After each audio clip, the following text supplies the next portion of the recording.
Wahid Institute, mereka rekrutnya tidak baik, dari sekolah negeri masuknya lewat musola atau masjid-masjid yang dikenal dengan rohis gitu.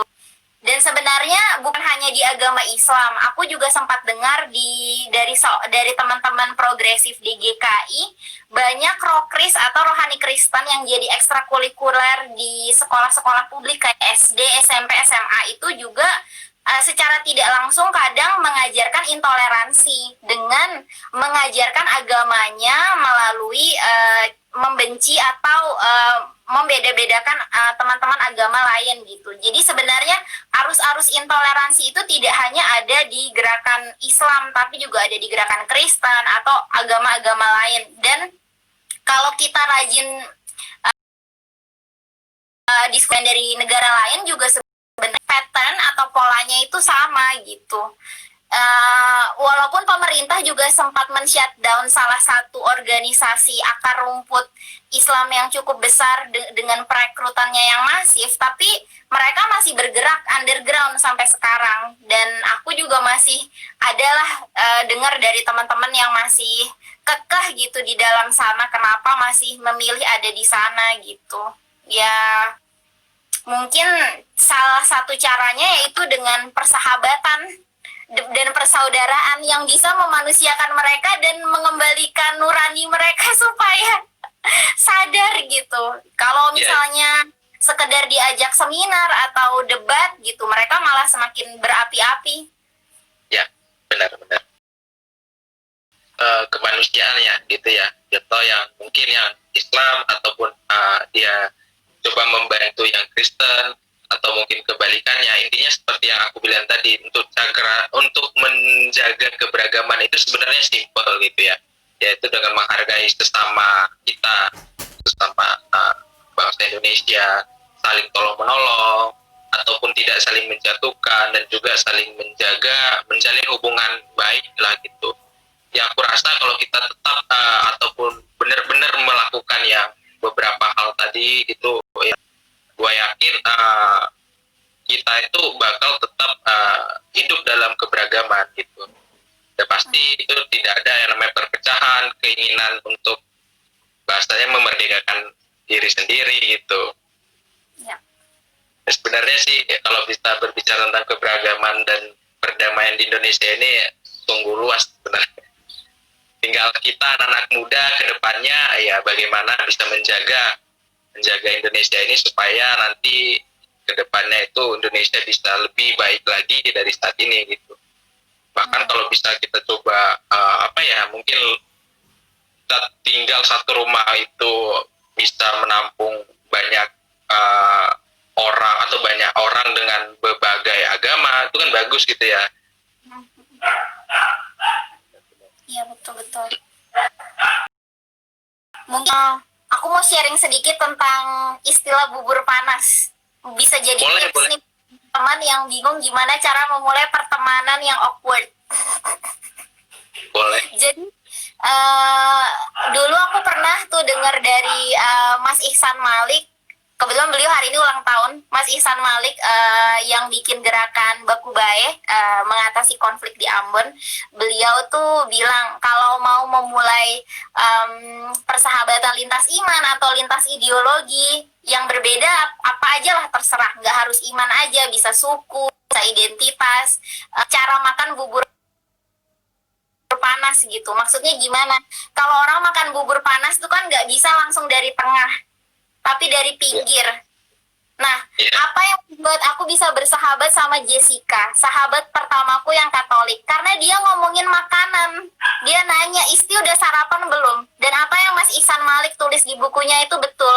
Jadi, makan bubur panas dari pinggir maksudnya kalau kita mau mulai persahabatan bisa mulai bertanya tentang makanan kesukaannya atau kabarnya, kamu sehat nggak hari ini gitu, kenapa kok kamu kelihatan sedih, atau misalnya kita tahu dia suka sepak bola atau suka film, kita bisa masuk lewat situ.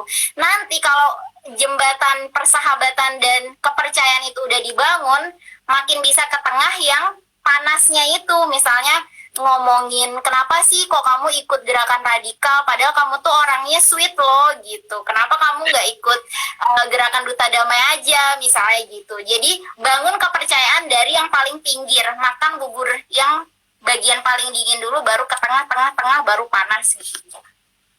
Ya, benar. Berarti ibaratnya kita harus singgung atau harus bangun hubungan dengan teman-teman yang maksudnya dari bagian pinggir sampai yang benar-benar isunya itu panas gitu ya. Benar. Iya. Gue baru tahu sebenarnya isu apa namanya tips bubur panas, makan bubur. Banyak banget Bintang kalau mau dengar-dengar kayak gitu. Yang penting rajin ngobrol aja sama teman-teman, pasti dapat tips-tips unik. Oke. Siap. Ini biasanya Indri nanya, biasanya kalian dari masing-masing komunitas suka ngebahas isu apa sih? Soalnya kan terus bahas tentang perdamaian, pastinya ada isu yang selalu kalian angkat dan bahas. Nah, mungkin kalau Indri dari Duta Damai sendiri sih nggak jauh ya dengan pembahasan yang seperti tadi disampaikan gitu.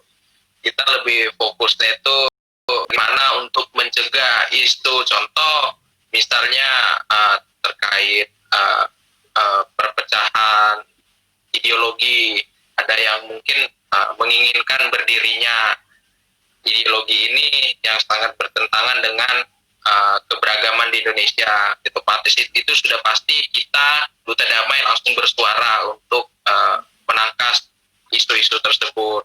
Atau mungkin seperti misalnya bagaimana sih menjaga perdamaian misal di hari-hari besar ke agama, contoh misal ada seperti kemarin itu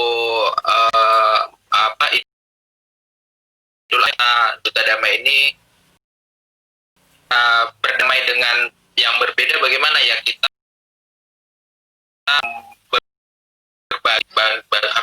memberikan 2 ekor kambing atau beberapa bantuan.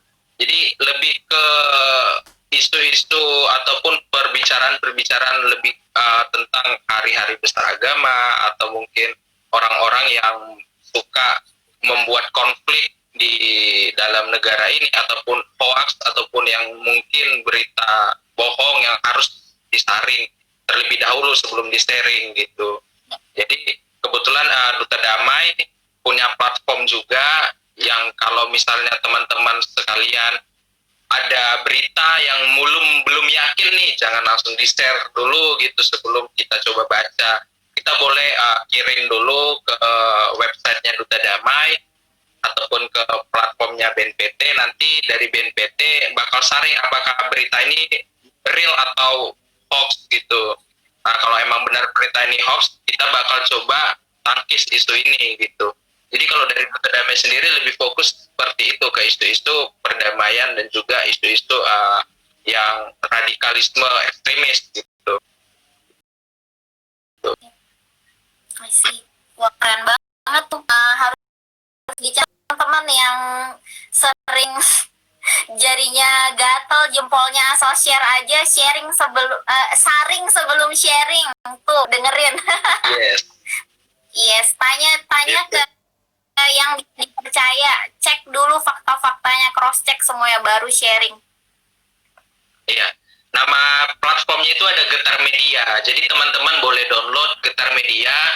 Jadi kalau misalnya melihat isu-isu ataupun berita-berita yang lagi hangat, tapi kita masih belum yakin nih benar nih, teman-teman bisa coba kirim ke Getar Media. Nanti dari kami BNPT akan coba pernyataan sikap apa yang memberita ini benar hoax gitu.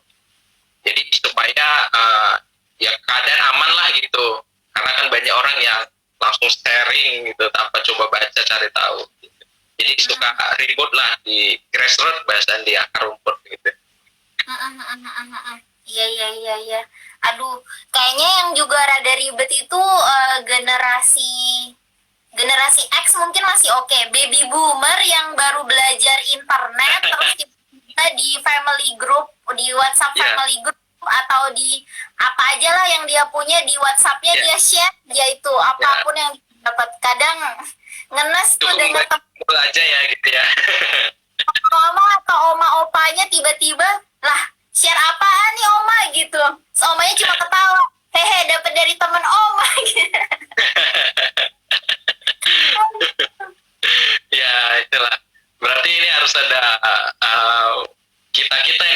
setiap grup-grup WA berarti. Khususnya grup WA keluarga gitu ya. Programnya Duta Damai itu buat bantu training baby boomer. Iya. Gitu. Karena kalau anak muda yang Y sama Z kan mungkin masih nyambung gitu ngobrol, karena kita generasi. Kalau yang udah lintas generasi ini bisa jadi perang dunia ketiga. Iya. Oke, mungkin Isti, kita kan waktu 9 menit lagi. Dari Padai mungkin ada penutup atau mungkin kesimpulan yang ingin coba disampaikan sebelum kita akhirin. Wah. Sip. Penutup dari aku mungkin bulan ini bisa dijadikan momen refleksi, kontemplasi, dan meditasi buat kita semua.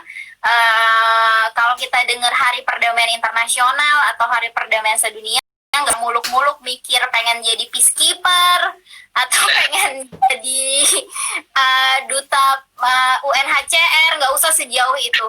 Pikirkan kesehatan mental kita dulu. Kalau kita punya inner peace, kita punya kedamaian diri, pasti kita berkontribusi ke perdamaian di sekitar kita dan bahkan bangsa kita, seperti itu. Dan aku mau promosi inisiatif baru aku. Teman-teman bisa buka di @human88. Tulisannya human 88. Itu kalau diterjemahkan ke bahasa Indonesia artinya manusia yang manusiawi. Jadi ingatlah setiap hari ambil jeda 10 menit untuk bermeditasi atau beristirahat. Karena manusia bukan robot, bahkan HP kita aja butuh di-charge, butuh diistirahatin. Jadi ingat, jeda 10 menit untuk menenangkan diri supaya Indonesia jadi lebih waras. Oke. @human88 ya. Human 88. Ntar aku bisa share ya. Oke, boleh. Nah, mungkin itu aja terakhir dari saya nih, terakhir dari Duta Damai Jakarta.